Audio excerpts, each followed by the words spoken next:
เนาะสบายดีทุกคนมีพบกับสองสิ่งแนลนี่ชิพามาก้านอันตักเตนเนาะ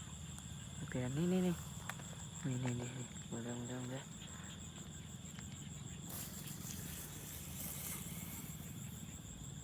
อ้าวบัได้ซ้ำเราไปสอบตัวใหม่เนาะไปสอบตัวใหม่กันเลย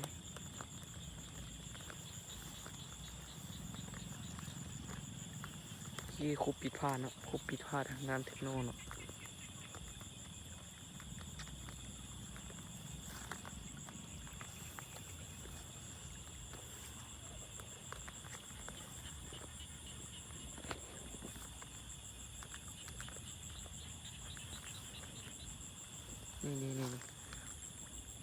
นี่แหละครับผู้ชม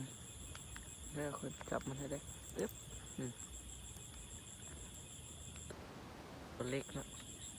ตัวน้อยฮะตัวน้อยนี่ตัวน้อยเนาะนี่ตัวใหญ่ครับผู้ชมผมจับมือเขาจะจับมาโอ้ยรุดนี่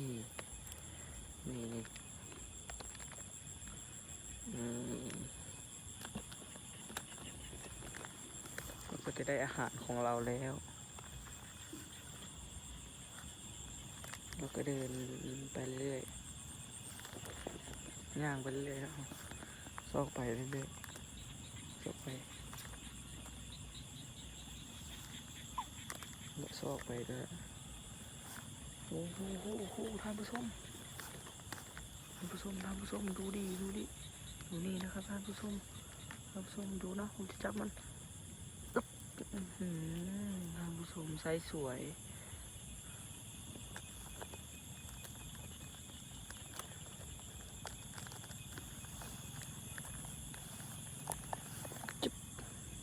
โอ้โหแมงมุมไอ้สัตว์จับเอาคนแมงมุมก่อน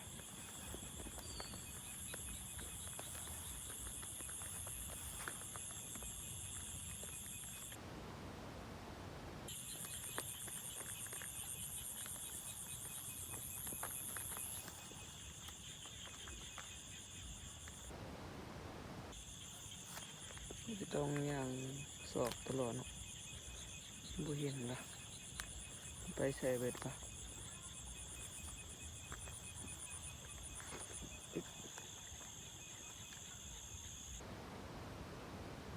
บ่เห็นวะ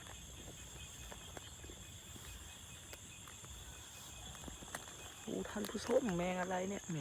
ตัวอะไรกินไม่ได้นะนี่กินไม่ได้กินบ่ได้กินบ่ได้ท่านผู้ชม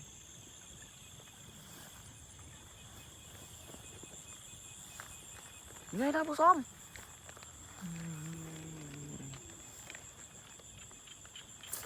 นี่ไปไหนวะสีละบ่ได้ละกูผิดพลาด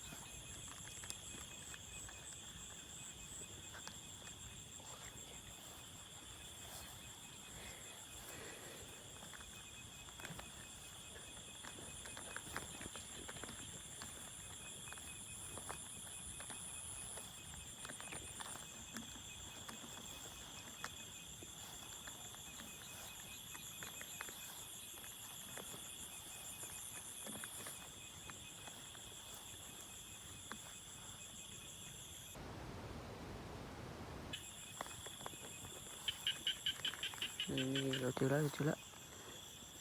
เขาพเจ้าเจอแล้วโอ้โห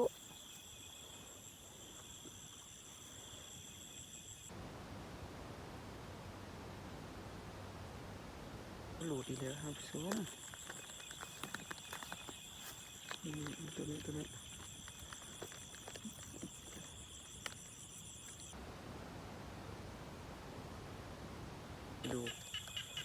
ดูผมมาเนี่ยอาจจะได้แค่นี้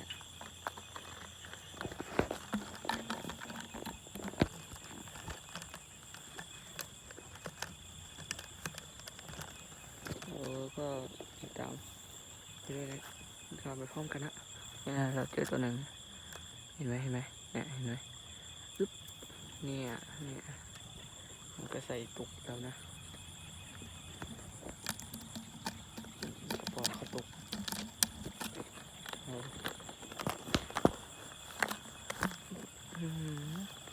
ชมดูปลานะมีปลาไหมท่านผู้ชม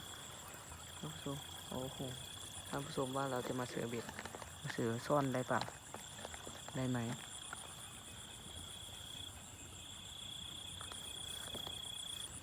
โอ้โหตัวใหญ่เลยเนี่ย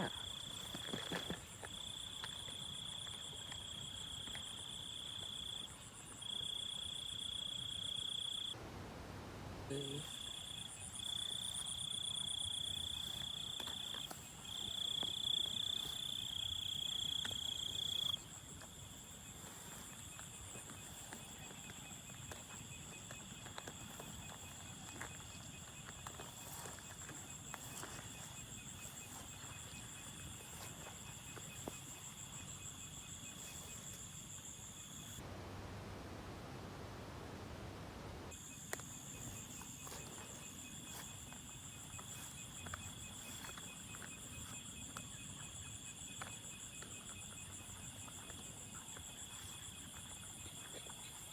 ไม่เจอ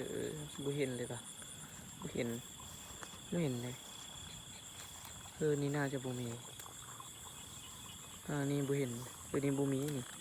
เจอเห็นเลยท่านผู้ชมท่านผู้ชมเบิ่งของนะครับปุ๊บปุ๊บนี่เบิ่งค่อยครับแตนเด้ตรงนี้เราอื่นชีวิตเมนูเด็ดนะครับเบิ่งตัวนี้โอ้โดดมาแล้วครับนี่ใส่บิ๊กเต็มนะครับใส่บิ๊กเต็มไอ้แคบผมเป็น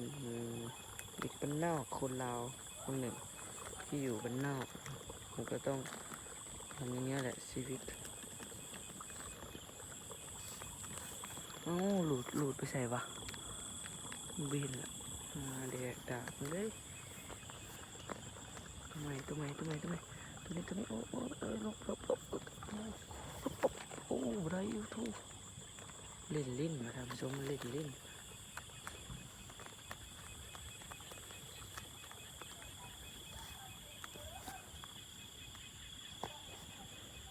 ข้าเจ้าก็ขอจบคลิปอย่างนี้เนาะข้าเจ้าก็ขอคันก่อนเนาะ